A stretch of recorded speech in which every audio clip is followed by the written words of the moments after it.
एकटा पालक आणि मूल हे जर सिच्युएशन असेल तर तो पालक ही स्त्री असायची जवळजवळ 100% खात्री आहे. सीता आहे, कुंती आहे. आपल्याकडे जिजाबाईंचं इतकं मोठं उदाहरण आहे की शिवाजी महाराजांच्या आईनी प्रॅक्टिकली सिंगल पेरेंटिंग केलेलं आहे, महाराज इतके छोटे असल्यापासून. त्यामुळे सिंगल पेरेंटिंग हा नवीन भाग नाहीये. प्रायमरी चॅलेंजेस तुम्हाला त्या एकल पालकत्वातले काय वाटतात? लोनलीनेस. मित्रमंडळींबरोबर कुठे जायचं म्हटलं, भेटायचं म्हटलं, काही प्रोग्राम हे करायचे म्हटले तर त्याला ती सपोर्ट सिस्टीम मिळतेच असं नाही. मुलाला एकट्याला घरी ठेवून कुठं जायचं. पण हे सगळे तिच्या संधी खूप मर्यादित होतात. की ही जी एकटी स्त्री आहे मुलं सांभाळणारी, ती जर आर्थिकदृष्ट्या कमावणारी असेल आणि तिच्याकडे स्वतःचा पैसा आहे ज्याच्यावरती इतरांना सपोर्ट करते, तर आपल्या समाजामध्ये तिच्या पुनर्विवाहासाठी घरचीच लोक अडथळे आणतात.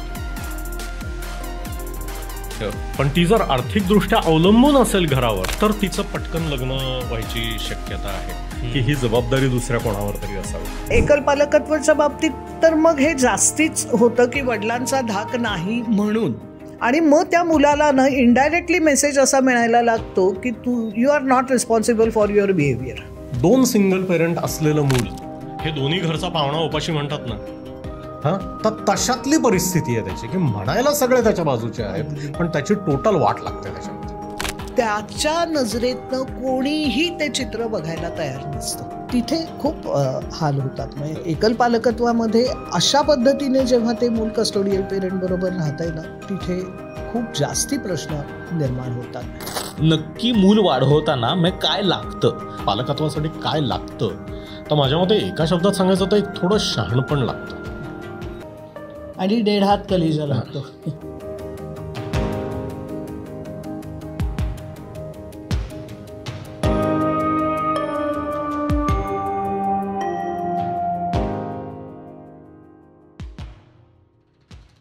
हॅलो नमस्कार, मी ओंकार जाधव आणि खुसफुसच्या नवीन एपिसोडमध्ये तुमच्या सगळ्यांचं खूप स्वागत करतो. आजचा विषय असा आहे ज्याबद्दल आपल्याला बऱ्याच पालकांनी, आपण बरेचसे पेरेंटिंगचे जे एपिसोड्स करतो खुसफुसवर, त्याबद्दल खूप विचारलं होतं. असा विषय म्हणजे सिंगल पेरेंटिंग, म्हणजे एकल पालकत्व ज्याला आपण म्हणू.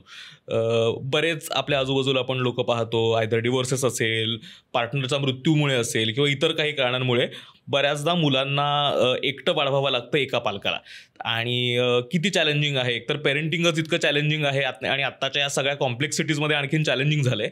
त्यामध्ये सिंगल पेरेंटिंग आणखी चॅलेंजिंग आहे का, त्याच्याकडे काय पर्स्पेक्टिव्हनं पाहिलं जाऊ शकतं, याच्या सगळ्यावरती आज आपण चर्चा करणार आहोत. आणि आपल्यासोबत आपले अमुक तमुकचे दोघेही लाडके पाहुणे पहिल्यांदा एका पॉडकास्टवरती आहेत. तर दोघांचंही खूप खूप स्वागत. आपल्यासोबत आहेत शिरीषा साठे मॅडम आणि भूषण शुक्ल सर. दोघांची वेगळी ओळख नाही करून देत, तुम्ही अमुक तमुक रेग्युलरली बघता. दोघेही सायकोलॉजिस्ट आहेत. सर ॲडॉलसंट आणि चाइल्ड सायकॅट्री प्रॅक्टिस करतात आणि दोघेही पालकांसोबत, मुलांसोबत खूप जवळून काम करतात. तर त्यांच्यासोबत आज आपण हा विषय हाताळून बघणार आहोत, काय येते त्यातून बाहेर. स्वागत आहे तुमचं. हॅलो. आणि मी जर घातलेले हे सुंदर कॉटनचे कपडे तुम्हाला आवडत असतील तर प्लीज लिंक चेक करा, खाली डिस्क्रिप्शनमध्ये दिलेली असेल. कॉटन कॉटेज आपले फॅशन पार्टनर आहे. एकतर आपण आता ज्या सिंगल पेरेंटिंग म्हणतो तर हल्ली बऱ्याचदा हा खरं तर आत्ताचा प्रॉब्लेम आहे, एवढ्यात आलेला आहे की ते आधीपासनं काय वेगवेगळ्या अर्थाने आपल्याला दिसत आलं. एक तर त्याचा लँडस्केप आपण जर बघायचं म्हटलं की किती मोठा प्रॉब्लेम आहे किंवा किती मोठं चॅलेंज आहे, प्रॉब्लेम खरं तर चुकीचा शब्द राहील, किती मोठं चॅलेंज आहे आणि त्याचा लँडस्केप किती आहे, याच्याबद्दल सुरुवातीला थोडं बोलू शकलो आपण. तर सो आय थिंक परत एकदा तुम्ही मला असे प्रश्न विचारता की मला काहीतरी पुराणातली वांगी उकरावी लागतात की हा सिंगल पेरेंटिंग जे आहे तर ते आपल्याकडे आहे की सीता आहे, कुंती आहे, अगदी एकट्या आया आहेत की ज्यांनी बापाशिवाय पोरं वाढवलेली आहेत बाकीच्यांच्या मदतीने, असे ढेकभर लोक आहेत. आपल्याकडे जिजाबाईंचं इतकं मोठं उदाहरण आहे की शिवाजी महाराजांच्या आईनी प्रॅक्टिकली सिंगल पेरेंटिंग केलेलं आहे, महाराज इतके छोटे असल्यापासून. त्यामुळे सिंगल पेरेंटिंग हा नवीन भाग नाही आहे, निश्चितच नवीन भाग नाही, असूच शकत नाही.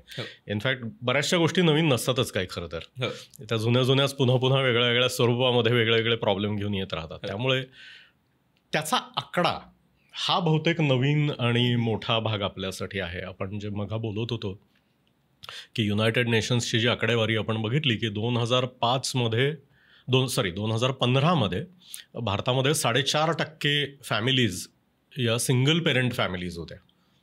म्हणजे जवळजवळ 4.5 कोटी फॅमिलीज या सिंगल पेरेंट फॅमिली 4.5 कोटी मुलं ही सिंगल पेरेंट फॅमिलीत वाढता आहेत असा तो आकडा होता, जो आकडा 2020 पर्यंत जवळजवळ 7.5% झाला होता. म्हणजे जवळजवळ दुपटीच्या आसपास झाला होता त्या 5 वर्षामध्ये. हा मोठा आकडा आहे. कम्पेअर करायचं म्हटलं तर अमेरिकेतला हा आकडा 23 ते 25% आसपास आहे. म्हणजे 1/4 मुलं आणि फॅमिलीज हे सिंगल पेरेंट आहेत. तर हा मोठा आहे, मोठा होत चाललेला आहे आणि मोठा होत राहणार आहे. हा त्याचं लँडस्केप आहे. पुन्हा यातले शहरात किती आहेत, गावात किती आहेत, उच्च वर्गीय किती आहेत, निम्न आर्थिक स्तर किंवा कनिष्ठ आर्थिक स्तर असलेले किती आहेत, याची स्पेसिफिक आकडेवारी आपल्याकडे नाही आहे. पण सगळ्या स्तरांमध्ये समाजाच्या आणि भारताच्या सर्व ठिकाणी हा प्रॉब्लेम असलेली गोष्ट आहे. भूषण आत्ता जे म्हणला ना, त्याच्यात 1-2 गोष्टी मला ॲड करायच्या आहेत. एक असं की एक साधारण 50 वर्षापूर्वीपर्यंत, म्हणजे जेव्हा मी यंग पेरेंट होते तेव्हा स्पाऊसच्या डेथमुळे आलेलं एकल पालकत्व खूप जास्ती होतं. म्हणजे अगदी माझ्या आधीच्या पिढीचं सुद्धा. म्हणजे माझे वडील देखील मी 10 वर्षाचे असताना गेले, किंवा माझा नवरा आणि त्याच्या जुळ्या भावाचे, त्या दोघांचे वडील ते 6 वर्षाचे असताना गेलेले. त्यामुळे हा खूप कॉमन फिनॉमिना होता अनेकांच्या घरी, मला अशी खात्री आहे. याचं कारण पुन्हा लॉन्जिव्हिटीमध्ये आणि स्त्रियांचं पुन्हा आयुर्मान जास्ती असतं, हाही एक त्यातला महत्त्वाचा भाग आहेच आहे. परंतु हे त्या काळात ह्या कारणामुळे होणं हे खूप कॉमन होतं. नंतर आता त्याची कारणं खूप बदलायला लागली आहेत. म्हणजे काय म्हणतात, एकल पालक म्हणून मूल दत्तक घेतलं आहे, किंवा डोनरच्या म्हणजे बायोलॉजिकल मूल होऊ दिलं आहे, एकल पालकत्व आहे ते, आणि डिव्होर्स. ह्याच्यामुळे येणारं एकल पालकत्व हे आता जरा जास्ती त्या लँडस्केपमध्ये दिसायला लागलं आहे, जो पूर्वी म्हणजे 50 वर्षापूर्वी तर नक्कीच इतका कॉमन फिनॉमिना नव्हता. बरोबर. आता आपण त्या लँडस्केपबद्दलच बोलतो आहे, तर असं काही आपल्याला जेंडर किंवा अर्बन रुरल असं काही डेमोग्राफिक सापडतं का, की इतक्या साधारण आया सिंगल पेरेंट आहेत, इतके वडील सिंगल पेरेंट आहेत, असे काही डेटा किंवा असे काही ऑब्झर्वेशन्स आहेत का? प्रिसाईज आकडे ॲक्च्युली मला माहिती नाहीत, माझ्या ते वाचनात कुठे आलेले नाही आहेत. पण एक गोष्ट निश्चित आहे की अमुक तमुकला आलेल्या प्रश्नांमधनंही आपल्या त्या लक्षात आलं आहे आणि प्रत्यक्षातही ते दिसतं आहे की एकुलता एक पुरुष मुलांना वाढवतो आहे, हा आकडा जवळजवळ 0 असला पाहिजे असा माझा अंदाज आहे.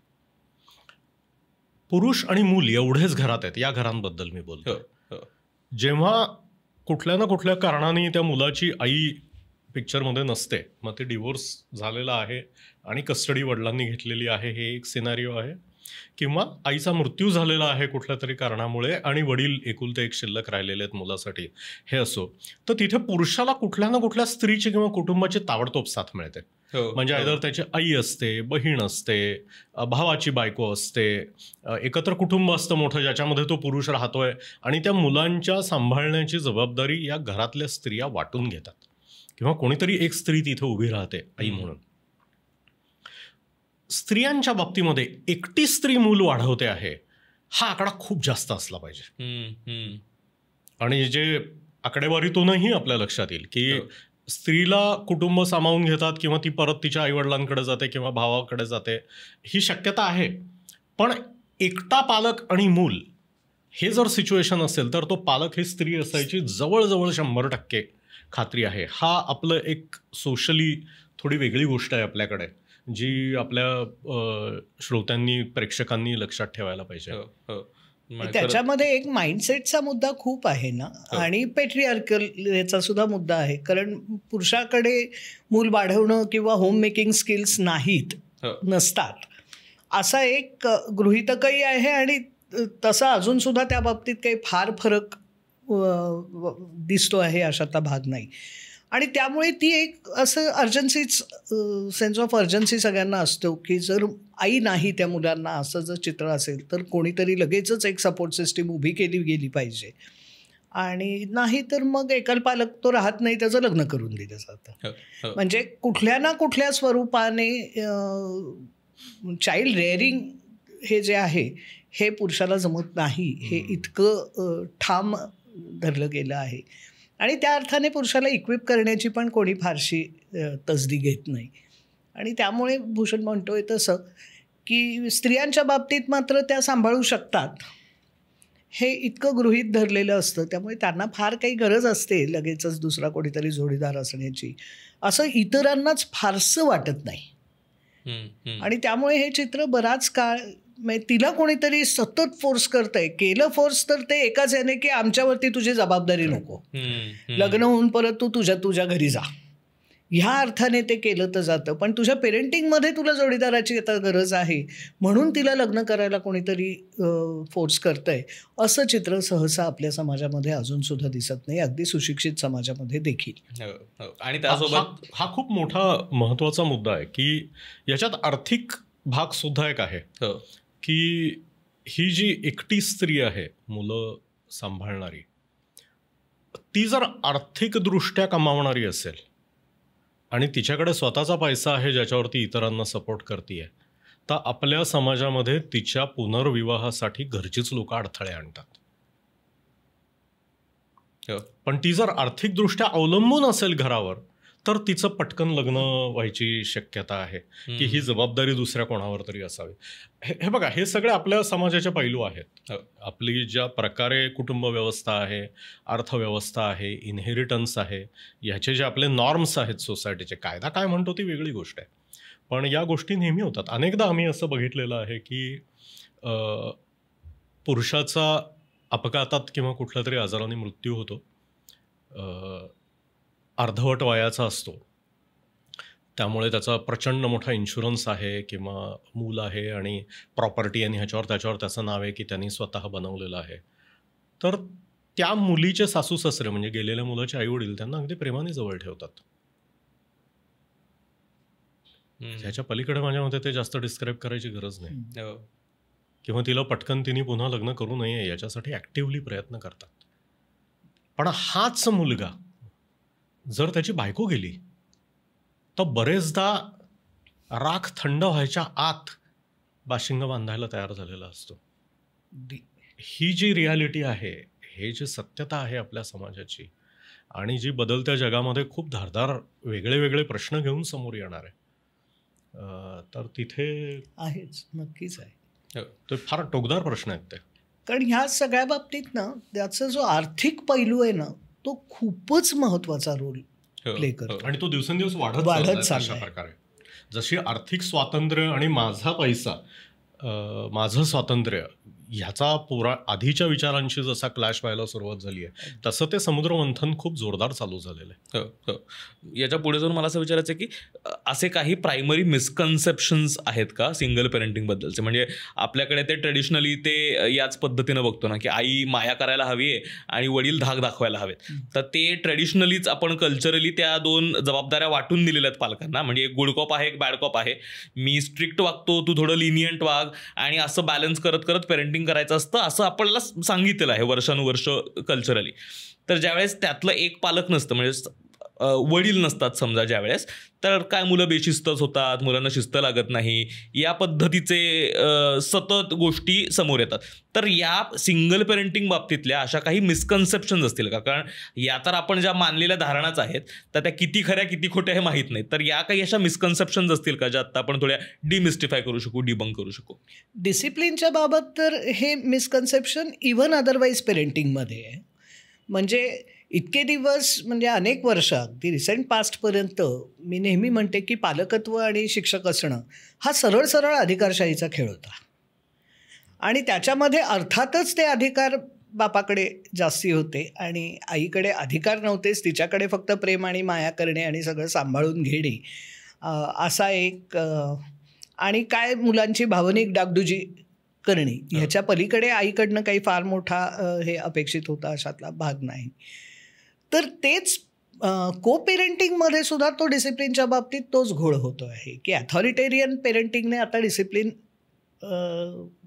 शक्यच नाही आहे. म्हणजे ते घरोघरी अनुभवायला येत आहे. विशेषतः टीनेजमध्ये तर ते जास्तीच दिसायला लागतं.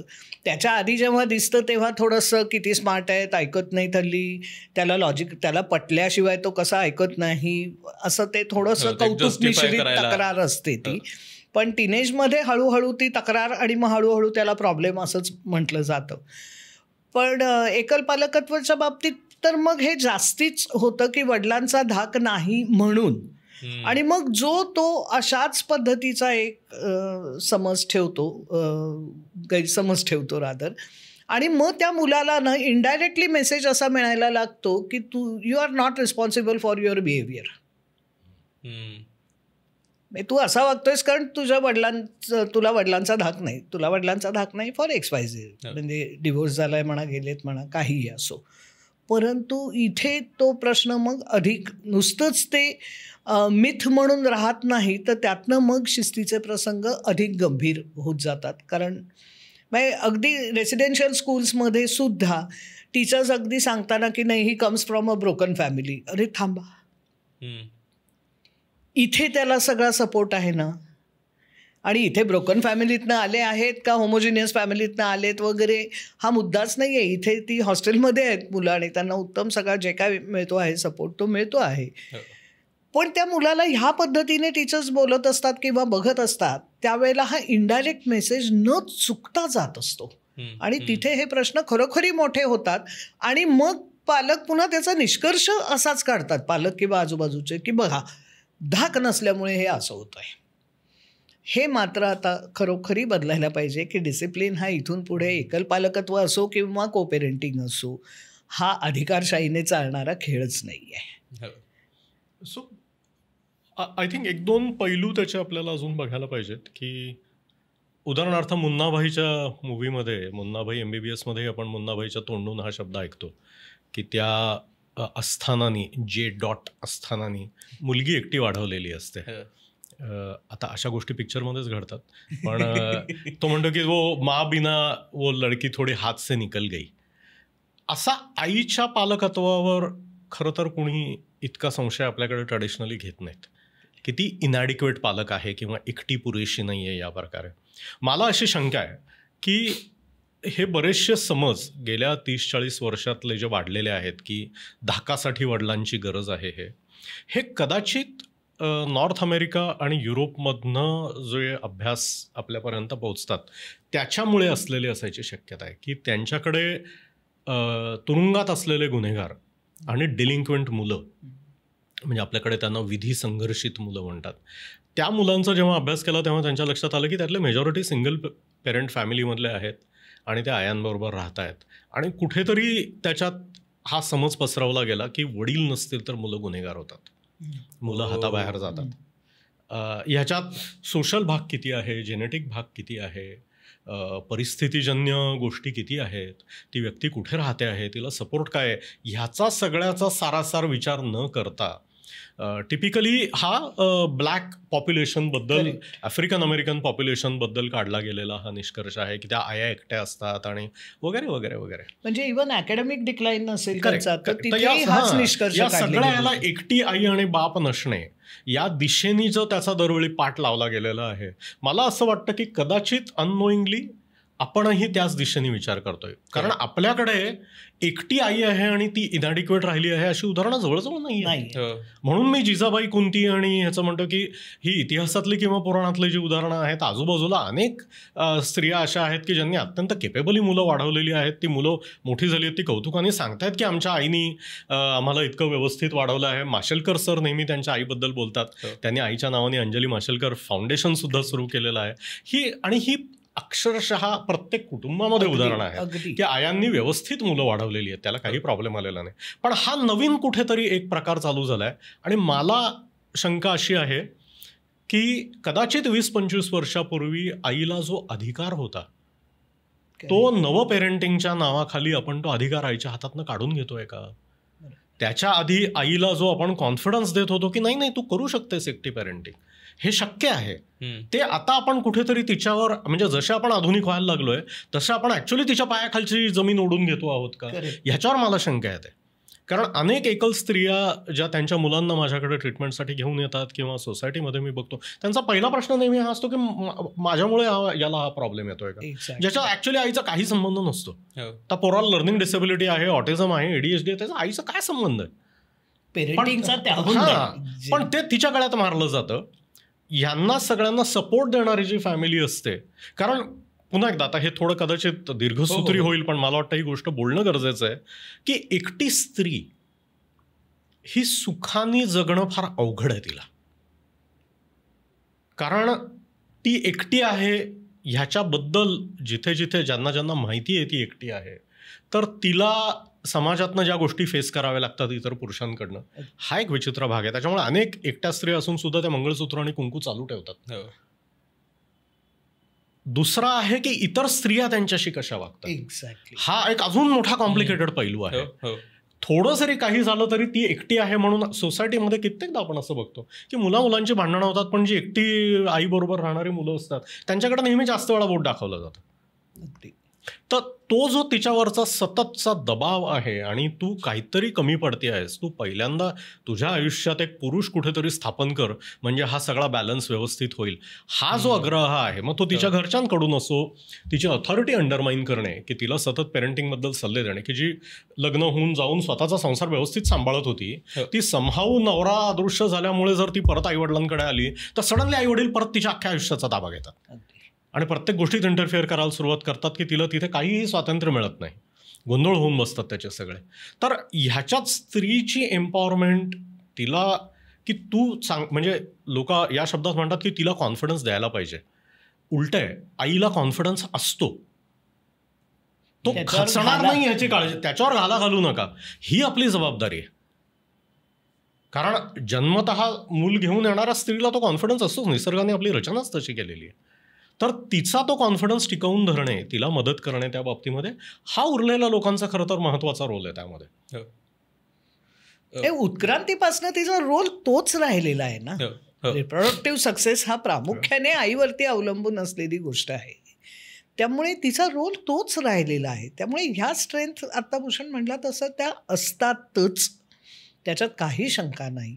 पण त्याला किती बाजूंनी आपण फाटे फोडत राहतो आणि हे काही खरं नाही असं जे सांगत राहतो, त्याच्यात तो खूप मोठा फरक आहे. आणि आता त्याने ज्या ज्या व्यक्तींचा उल्लेख केला, सगळ्यांच्याच बाबतीत तो एक जो उलटा एकल पालकत्वामधला मुद्दा आहे ना, की these children had fire in their belly, हा एक खूप मोठा, कारण नकळतपणे तो पण की आता तुला तुझ्या कर्तृत्वाने तुला आता स्वतःला उभं राहायचं आहे. म्हणजे बाप नाही, म्हणजे तिथेही थोडीशी ती पितृसत्तेची ती छटा आहेच आहे की आता बाप नाही आहे, आई तुझा सांभाळ करते खरं आहे, पण आता तुलाच लवकरात लवकर तुझ्या पायावर उभं राहायचं आहे, तुलाच कर्तृत्ववान व्हायचं आहे आणि पुढे जाऊन आईचा सांभाळ करायचा आहे. म्हणजे पुन्हा त्याला एक पितृसत्तेतला पुरुष बनवण्यासाठी तो हे केलाच जातो, नाही असं नाही. पण त्याची ही एक दुसरी जमेची बाजू पण त्यातनं पूर्वी घडत होती, जी आता त्याही अर्थाने घडत नाही आणि अशीही घडत नाही. आणि मग त्या स्त्रीला अनेक फ्रंटवरती, म्हणजे अगदी कामाच्या ठिकाणी येणाऱ्या अनुभवांपासून, शाळेत पालक म्हणून येणाऱ्या अनुभवांपासून जो त्यातला भाग आहे ना, की त्या मुलाला ते लेबलच लावलं जातं. आणि मग ते सतत मग पेरेंट्स मीटिंगला बोलवायचं, मग तेच हे करायचं, जरा तुम्ही लक्ष घाला म्हणायचं, कारण तो वर्गात असं करतोय तसं करतोय. म्हणजे परत ती त्या गिल्ट ट्रिपवरती जाणार की बापरे आता हे कसं सगळं सांभाळायचं, काम तर करायला पाहिजे, हे तर पाहिजे, असे जे सगळे मुद्दे आहेत ना, ह्याच्यातनं तिचं खच्चीकरण खूप मोठ्या प्रमाणावरती होतं. आणि तिथे मला असं वाटतं की आता ही समाजाची जबाबदारी आहे की एकल पालकत्वाचा जसा विस्तार म्हणजे जास्ती संख्येने दिसता आहेत, तसतसं समाजाने आता ही जबाबदारी घेतली पाहिजे की अशा पद्धतीने किमान त्या स्त्रीचं खच्चीकरण करू नये. आणि त्याच्याकडे एका हेल्दी ह्याने की हो ती सक्षम आहे, अगदी लागलं तर आपण एक सेफ्टी नेट म्हणून राहिलं तर राहूया, पण त्याच्यामध्ये किंवा काय म्हणता येईल तिला असं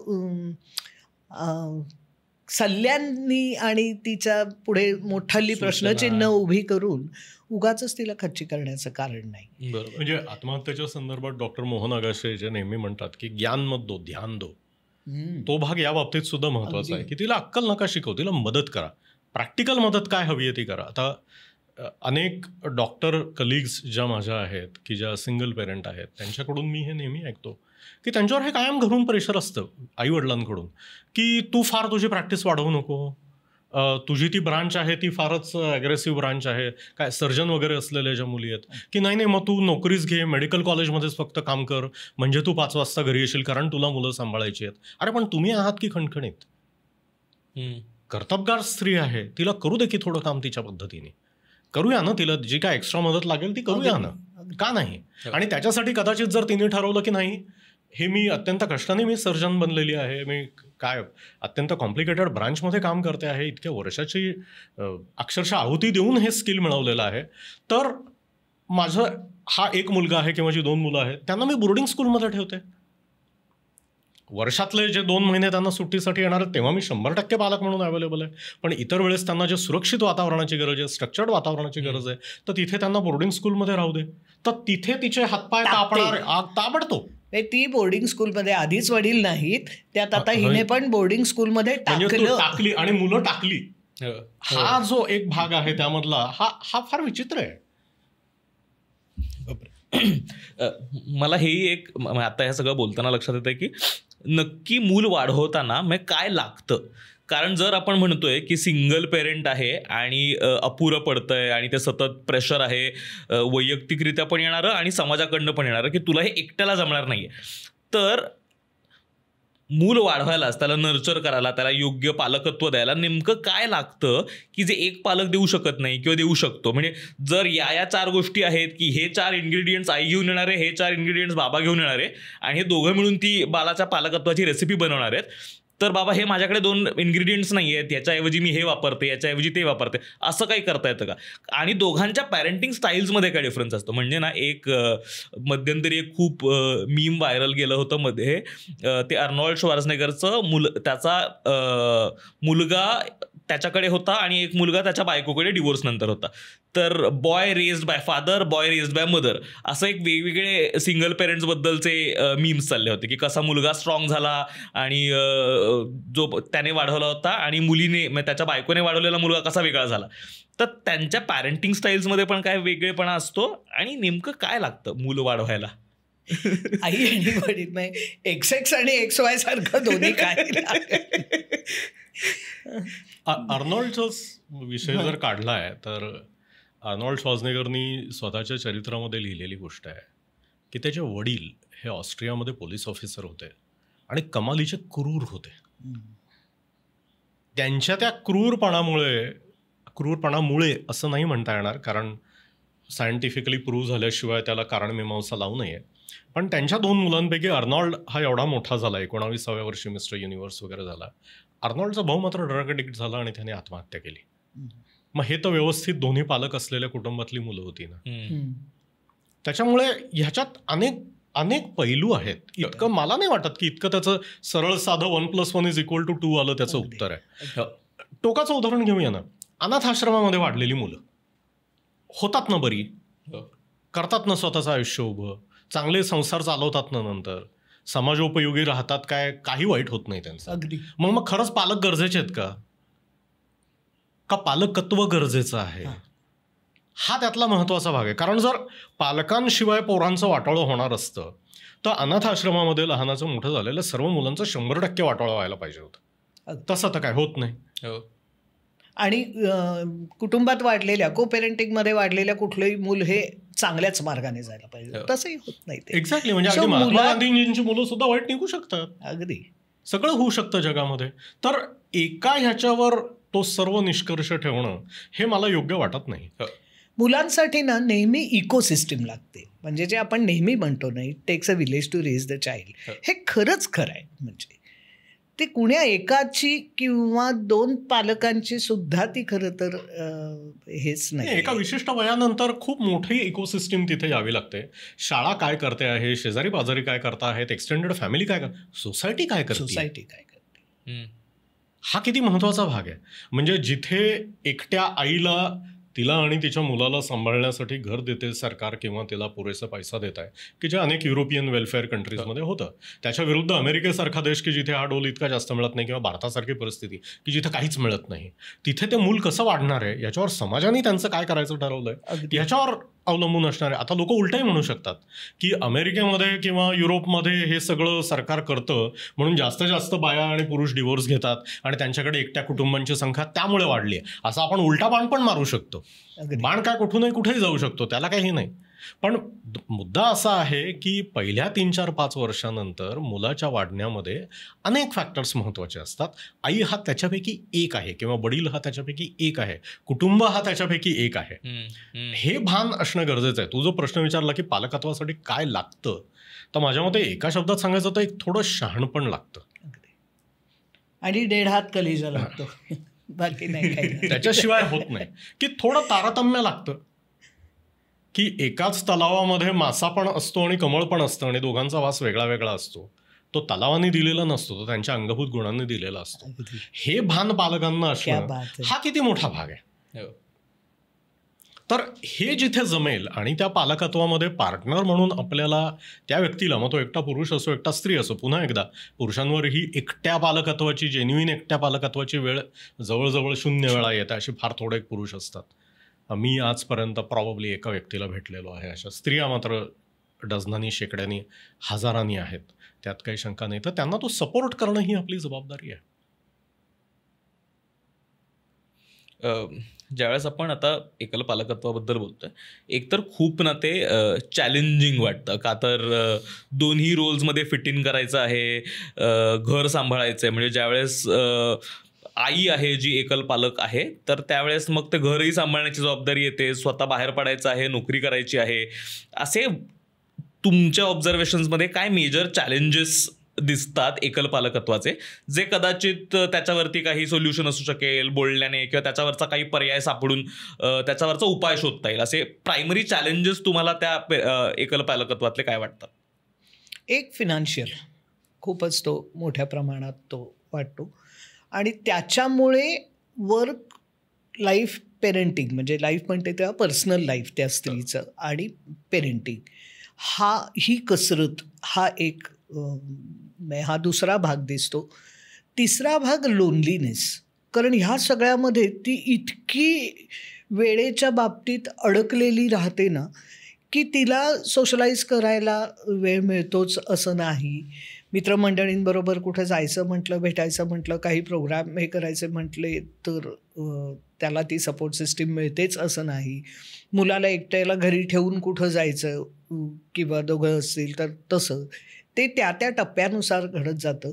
पण हे सगळे तिच्या संधी खूप मर्यादित होतात, आणि त्यामुळे लोनलीनेस हा एक खूप मोठ्या प्रमाणावरती येतो. आणि मग त्याचा परिणाम स्वरूप ना सगळं लक्ष त्या पालकत्वावरती आणि मग त्या मुलांच्या आयुष्याच्या मायक्रो मॅनेजमेंटवरती ते जायला लागतं. तिथे खूप गोंधळ व्हायला लागतात. पण प्रामुख्याने ह्या 3 गोष्टींवरती त्या स्त्रीची खूप कुतरोड होताना दिसते. ओके. चर्चेसाठी फक्त अगदी टोकाची ऑपोजिट भूमिका घेतोय की वडील नाही आहेत म्हटल्यावर मुलं थोडी जास्त जबाबदारीने वागायची शक्यता असते. आणि आपण जे करतो आहे ते एका पालकत्वाला, आपण नेहमी पालकत्वामध्ये बोलताना असं म्हणतो की दोन्ही आईवडिलांचा दृष्टिकोन सेम पाहिजे, निदान सिमिलर तरी पाहिजे, साधारणतः एका दिशेने जाणार तरी पाहिजे. जे माणसांना फारच अवघड असतं. दुसऱ्या कोणाबरोबर आपला सिमिलर दृष्टिकोन असणं हे लोकांना ऑलमोस्ट अपमानास्पद वाटतं. तर त्यामुळे इंटरफिअरन्स खूप होतो, टर्ब्युलन्स खूप क्रिएट होतो पेरेंटिंगमध्ये, आईवडिलांची मतं वेगवेगळी असल्यामुळे. तर अशा वेळी जर एकच पालक मूल सांभाळत असेल तर त्यांना तो टर्ब्युलन्स कमी असणार आहे. करेक्ट. म्हणजे पूर्वी जसे गाड्या, सेकंड हँड गाड्या विकायच्या जाहिरातीमध्ये असायचं की एक हाताई मालकानी वापरलेली गाडी, पारशी माणसाची गाडी, डॉक्टरची गाडी, याचा अर्थ कसा की गाडीची काळजी घेतली गेली, वेडी वाकडी वाटेल तशी वापरली गेलेली नाहीये. पण हे मुलांच्या बाबतीत का खरं नाहीये की हे एक हाती पालकत्व झालेलं मूल आहे, म्हणजे त्याचा भाव खरं जास्त पाहिजे मार्केटमध्ये. हा एक भाग आहे. दुसरं म्हणजे माझ्या मते मुलं तेव्हा अनेक एरियामध्ये आईचे पार्टनर म्हणून वागायला सुरुवात करतात. छोट्या छोट्या जे भरल्या घरामध्ये, पुन्हा भरलं घर हा चुकीचा शब्द आहे, कारण एक पालक हे काय रिकामं घर नव्हे, एक पालकवालं घर आहे आणि काय 10-15 लोक असलेलं घर आहे.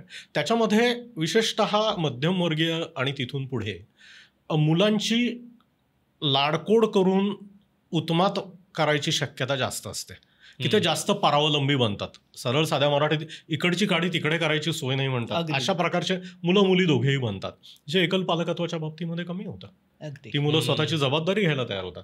सर्वात अवघड भाग जो मला वाटतो यामध्ये, की जो आयांसाठी असणार आहे, आणि शिरीषांनी तो अगदी योग्य प्रकारे हायलाईट केलाय, की तिला आता स्वतःसाठी वेळ नाही राहते.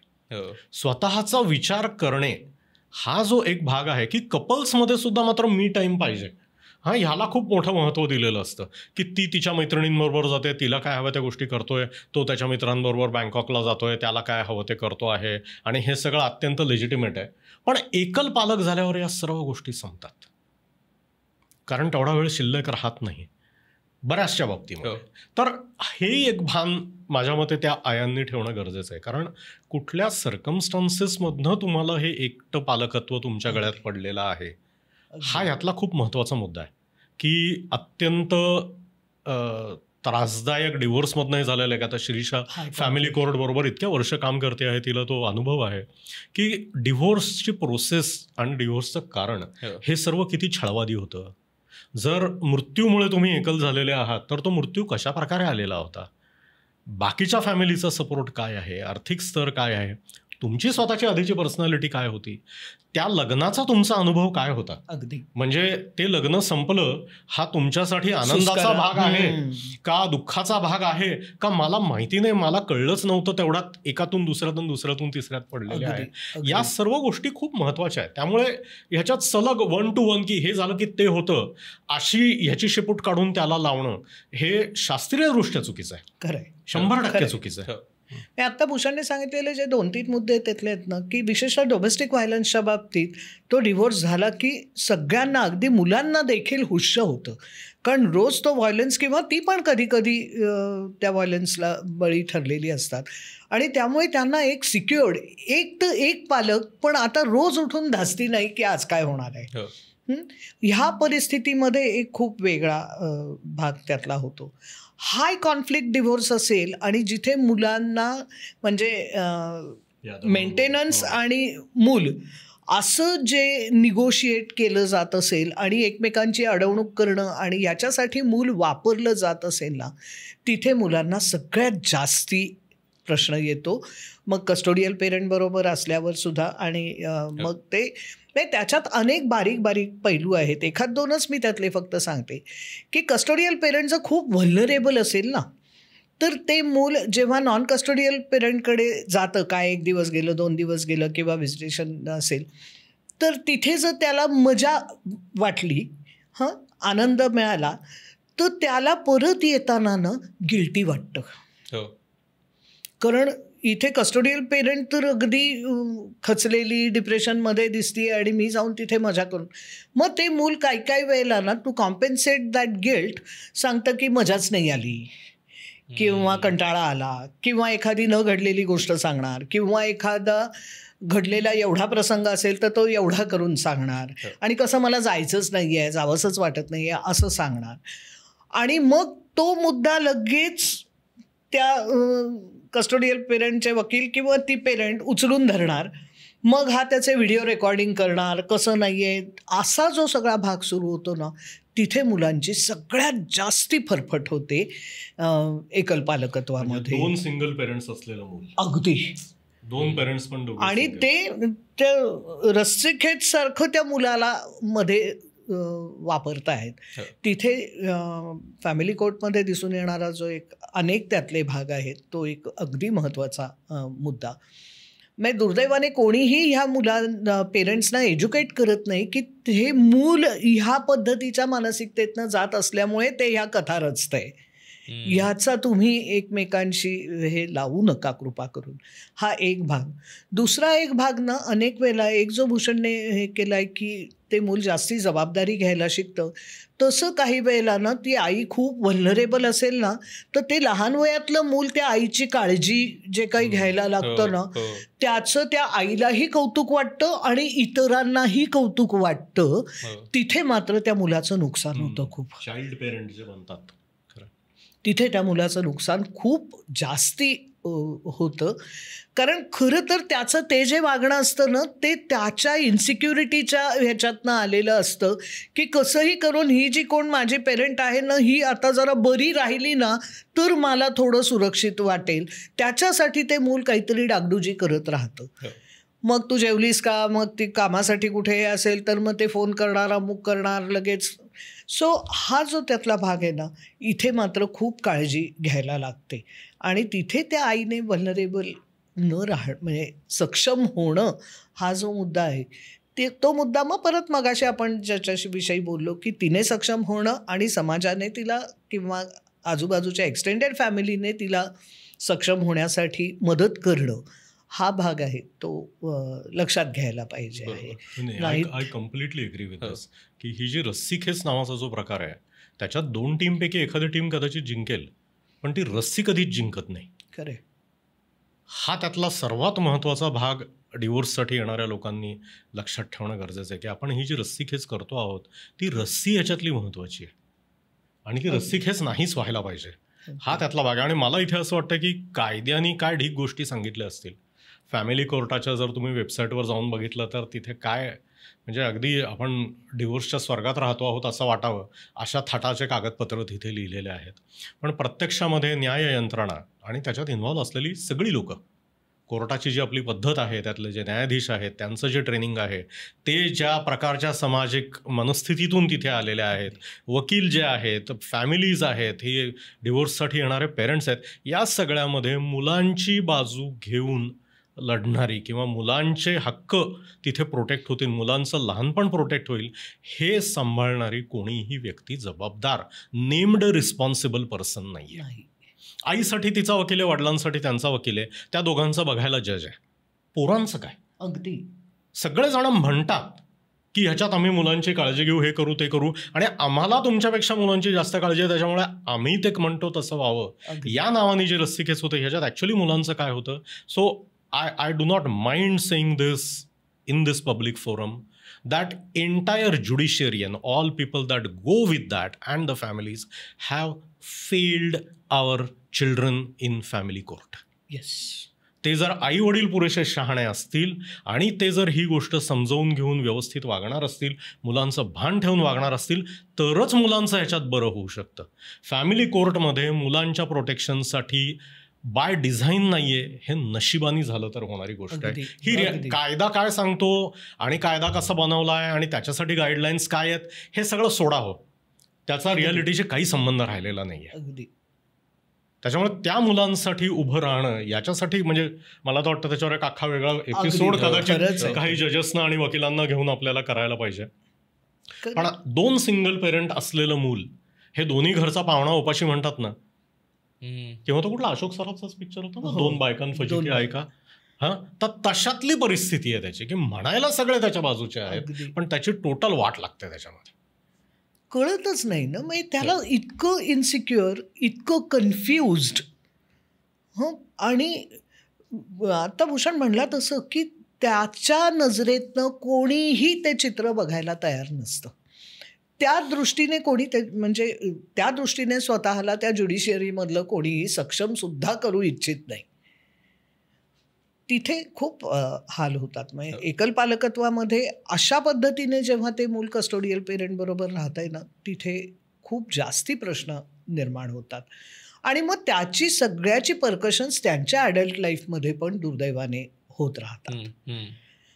किंवा असं जे काही अकाली प्रौढ झालेलं मूल आहे, ज्याची खूप वाहवा केली जाते, कौतुक केलं जात आहे ना, ते मूल त्याचं जेव्हा पेरेंट होण्याची वेळ येते किंवा तेव्हा ना ते जबाबदारी घेऊन थकलेलं असतं. म्हणजे तसे पण मी बघितलेले आहेत की ज्यांचं लहानपण ह्या पद्धतीने गेलं आहे आणि आता लग्न झालं आहे, मुलं झाली आहेत म्हटल्यावरती पुन्हा एक अपेक्षांचं ओझं त्या मुलावरती आहे आणि तो म्हणतो की नको आहे मला ह्यातलं आता काही नको आहे, मला जबाबदाऱ्याही नको आहेत, काहीच नको आहे, लेट मी जस्ट बी. हे ॲडल्ट लाईफपर्यंतही पर्कशन्स चालतात, म्हणजे नुसतं नाही. आणि मग मला असं अनेक वेळेला वाटतं ना, ती सायकल त्या घरामध्ये सुरू राहते, ह्या ना त्या कारणाने ती सायकल सुरू राहते. आता आपण ते 2 एकल पालकत्वांबद्दल म्हणजे त्यांच्या पेरेंटिंगमधनं मुलांवर होणारे परिणाम पाहिले, तसं आणखीन काय काय या सिंगल पेरेंटिंगमुळे एकल पालकत्वामुळे मुलांवर परिणाम होऊ शकतात, ज्याची म्हणजे कदाचित आत्ता दिसत नाही. म्हणजे आईला असं वाटतंय की मी मुलाला सगळं द्यायला पाहिजे म्हणून त्याला इंडिपेंडंट बनवायच्या नादाखाली त्याला सगळंच देते आणि तो नाहीच काही बनत आहे, पासून काही मुलं अल्ट्रा इंडिपेंडंट बनतात आणि मग ते काहीच नाही आणि मग त्याला एकच पालक आहे ज्या आईला त्याला माहिती आहे की मी काही सांगितलं तरी गुंडाळेल, त्याच्यामुळे तिची काही फार किंमत नाही आणि मग ते अगदी दुसऱ्या टोकाला. तर या काहीही पद्धतीचं होऊ शकतं. तर याचे एकतर काय काय परिणाम होऊ शकतात, काय काय पद्धतीनं मुलांवर ते दिसू शकतं आणि ते काय पद्धतीनं टाळलं जाऊ शकतं, असं तुम्ही काही दोघे मिळून सजेस्ट करू शकाल की ज्यामुळे म्हणजे ज्या गोष्टी योग्य वेळेत ॲड्रेस केल्या तर या पालकांना त्या एकल पालकत्वासोबत जाताना म्हणजे तो प्रवास करताना मुलांसोबत त्या पालकत्वाचा सोपं होईल आणखीन, म्हणजे त्यांच्यावर ते एक्स्ट्रा दडपण येणार नाही, त्यांच्यासाठी हा पूर्ण प्रवास थोडा जास्त सोपा असेल. मुळात काही गोष्टी ज्या आहेत ना की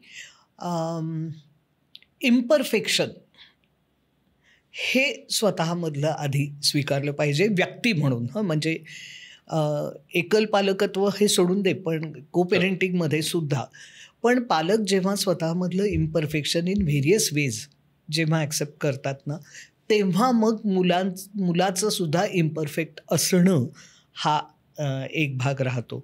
हे का सगळ्यात माझ्या दृष्टीने एक महत्त्वाचा किंवा कळीचा मुद्दा मी म्हणते, कारण नाही तर मग ना परफेक्शनचं स्टँडर्ड ठेवलं which is a non existing entity itself, तर मग त्यातनं गिल्ट येतो. गिल्ट आलं कारण ह्या मर्यादा येणार आहेत केव्हाही, पालकत्वामध्ये आणि एकल पालकत्वामध्ये ह्या मर्यादा येणारच आहेत. मग तो गिल्ट आला की त्याचं कॉम्पेन्सेशन आणि ओव्हर कॉम्पेन्सेशन होतं. हां, म्हणजे मी कष्ट करते, तू ऐश कर, मी तुला हे देऊ शकत नाही पण आता हे देते, नाहीतरी मी घरात नसते सो तुला मी आता अमर्याद स्वातंत्र्य देते, ज्याच्यातनं सेन्स ऑफ एन्टायटलमेंट निर्माण होतो की म्हणजे काय हे दिलंच पाहिजे कारण मला बाप नाही आहे. अशा पद्धतीचं जे त्या गिल्टचं कॉम्पेन्सेशन सुरू होतं त्याचा मूळ मुद्दा इम्परफेक्शन ॲक्सेप्ट न करण्यातनं येतो. तिथे असला तर मग त्याविषयी काय करायचं, कुठे असर्टिव्ह राहायचं, कुठे नाही राहायचं, आणि काही गोष्टी आत्ता आपल्यासमोर नाही झाल्या तरी होतील ना नंतर, त्याच्या बाबतीत कुठे आपण गार्ड करायचं. म्हणजे मला ते नेहमी वाटतं की त्या रोलर कॉस्टर राईडमध्ये ते जे ते हे बांधतात ना, सेफ्टी हार्नेस जे बांधतात ना, ती भूमिका पालकांनी घेतली ना तर ते सगळ्यात ठीक होतं की ओके फॉलबॅक ऑप्शन आम्ही आहोत, फार फार तर काय चुका करशील, शिकशील, पण त्यात कुठल्या चुका करायला तो म्हणजे 40 वर्षाच्या पालकाला जे स्वातंत्र्य आहे ते 10 वर्षाच्या मुलाला नक्कीच असणार नाही आहे. पण विदिन दॅट कुठल्या चुका करायला त्याला आपण मुभा देणार आहोत, काय करणार आहोत, काही गोष्टी नाही जमल्या तर त्या म्हणजे मॅटर्स ऑफ प्रेफरन्स आणि थिंग्स दॅट रिअली मॅटर हे कधीतरी सेपरेट करायला पाहिजे.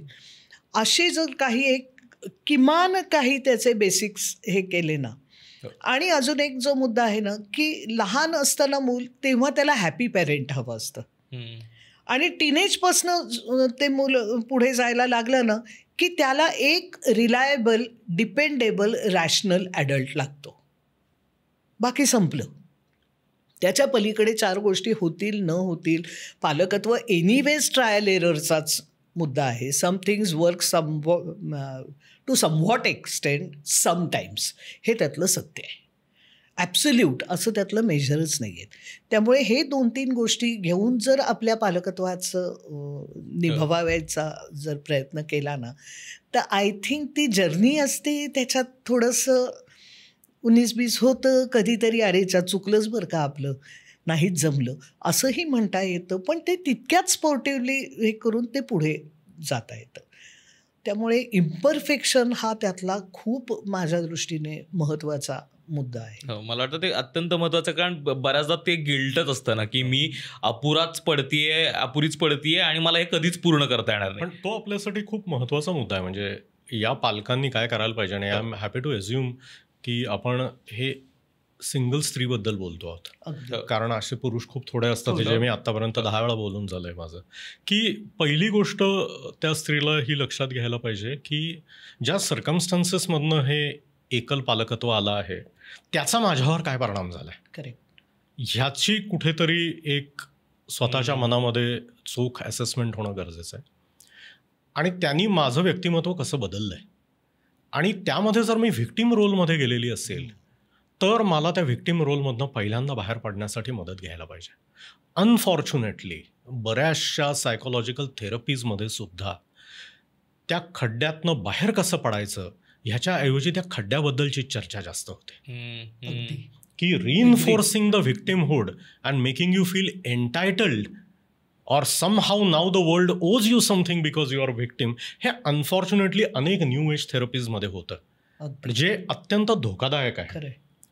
त्याच्यामुळे आपल्याला व्हिक्टीम व्हावं लागलं हे दुर्दैव आहे, हे क्वालिफिकेशन नाही आहे for rest of my life. ही अत्यंत दुर्दैवाची घटना आहे, आणि त्यातनं मला माझं आयुष्य पुन्हा कधी कसं प्रकारे उभं करता येईल, आणि हे जे चटके बसलेले आहेत त्या जखमा भरल्या, त्याचे कदाचित व्रण राहणार आहेत, पण त्या जखमा तरी भरल्या गेल्या पाहिजेत, ह्याच्यावर काम व्हायला पाहिजे, कारण ते जर झालं नाही तर गाडी पुढे सरकू शकत नाही. हा एक भाग झाला. एकच वाक्य सांगते की ऑप्रेसर आणि ऑप्रेस्ड ह्या माइंडसेटमधनं बाहेरच यायला पाहिजे, त्याच्याशिवाय तो हेल्पलेसनेस पण जाणार नाही. करेक्ट. आणि मग जगाकडनं तुमच्या ज्या अपेक्षा आहेत त्याही जरा रॅशनल व्हायला सुरुवात होते, की मग आता प्रत्येकाने मला मदतच केली पाहिजे. नाही करत लोक, ही रियालिटी आहे जगाची. तर त्याच्यात काहीतरी एक तारतम्य येणं गरजेचं आहे. हा पहिला भाग आहे. दुसरं म्हणजे मुलं मोठी होत असताना 1760 गोष्टी घडतात. मुलं उद्योग करतात, चुका करतात, त्याच्यासाठी त्यांना मूल म्हणतात. हा खूप महत्वाचा भाग आहे की 5-5 वर्ष भरपूर पैसे घेऊन आणि सर्व सुविधा घेऊनही कामं न करणारे लोक फक्त हात जोडून माफी मागतात आणि आपण त्यांना पुन्हा पुढची 5 वर्ष देऊ शकतो. हे जर आपण ॲडल्ट्सच्या बाबतीमध्ये वागतो की माणसाकडनं चुका होऊ शकतात, तर छोट्या मुलांबद्दल हे आपलं भान का सुटतं? तर दरवेळी ते मूल काहीतरी चूक करतं, तर ह्याचं कारण मी एकटी पालक आहे हे नाही आहे. इनफॅक्ट 100 99 वेळेस हे ते कारण नाहीच आहे. अगदी 100 99 वेळा कारण हे आहे की ते मूल आहे, आणि 10 वर्षाचं मूल असं करतं, 12 वर्षाचं मूल असं करतं, 4 वर्षाचं मूल अमुक अमुक करतं. हे तारतम्य तिथं ठेवणं गरजेचं आहे की प्रत्येक वेळेस जेव्हा हे का झालं हा प्रश्न उभा राहतो, तेव्हा मी एकल पालक आहे हे त्याचं उत्तर जर तुमच्या मनात वारंवार येत असेल तर तुम्हाला कोणाला तरी भेटून मदत घेण्याची गरज आहे. आणि तिसरी गोष्ट जी भारतीय संस्कृतीमध्ये, भारतीय कुटुंब पद्धतीमध्ये थोडी अवघड आहे, पण ती ज्या स्त्रिया करू शकतात त्यांचं आयुष्य बऱ्यापैकी सुखी होतं, ते म्हणजे एक काहीतरी स्वतःच्या अधिकाराची बाउंड्री आखून घेणे आणि त्यामध्ये फार कोणाला इंटरफिअर न करू देणे, की स्वतःच्या आयुष्याचा आणि स्वतःच्या मुलाचा ताबा घेऊन लोकांना मदत जरूर घेणे, पण त्या पलीकडे कोणाला आपल्यावर अधिकार न. हे मला बोलायला फार सोपं आहे, प्रत्यक्ष ही गोष्ट अत्यंत कर्मकठीण आहे. पण ऑन वन हँड आपल्याला ते नेटवर्क उभं करायचं आहे की जिथे अनेक लोक मला हे पालकत्व करायला मदत करणार आहेत. But on the other hand माझं स्वतःचं आयुष्य आणि माझा पालकत्वाचा अधिकार, स्वातंत्र्य मला जे पालक म्हणून हवं आहे तेही अंडरमाइन नाही झालं पाहिजे. हा जो एक अत्यंत अवघड बॅलन्स आहे हा त्या स्त्रियांना सांभाळावा लागतो, आणि तो खूप थोड्या जणांना जमतो. तर त्याच्यासाठी जी काय मदत लागेल ती मदत घेणे, योग्य लोकांबरोबर नेटवर्क करणे, पेरेंटिंग ग्रुप्स बनवणे, आपल्या मुलांना अत्यंत आनंदाने इतर लोकांच्या हातात देणे for extended periods of time, कारण हे सर्व प्रकारचे इन्फ्लुएन्स ग्रोईंग चाइल्डसाठी महत्त्वाचे असतात, वाढणाऱ्या मुलासाठी. हे सगळं आनंदाने ॲक्सेप्ट करणं. आणि शिरीषाने जो पहिला मुद्दा सांगितला तो आय थिंक यातला कळीचा मुद्दा आहे की imperfection is the rule, that is how life works. how much we can live life in spite of imperfection is probably the key there. Yes. ते जे छोटे मुद्दे आहेत ना, की सेल्फ रोल डिस्टन्स करणे हा पहिला, आणि आपला रोलही व्यवस्थित डिफाईन करणे. आणि तो बहुतेक वेळेला ना मला नेहमी वाहनाच्या चाकासारखं वाटतं, की त्याला रिम पण लागतं आणि हवा भरलेलं टायर ट्यूब पण लागते. नुसतं रिम असेल तरी चालणार नाही, नुसतं टायर ट्यूब असेल तरी चालणार नाही.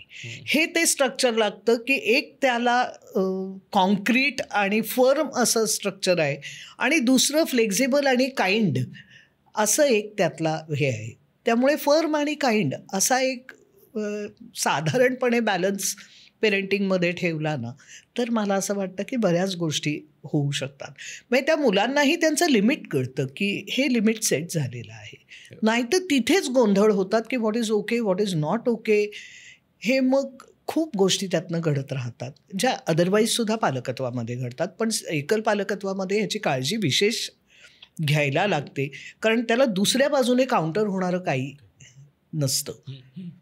थँक्यू सो मच, तुम्ही दोघेही आलात आणि अत्यंत महत्त्वाचा विषय ज्या जिव्हाळ्यानं सांगितलात त्याबद्दल खूप खूप आभार दोघांचेही.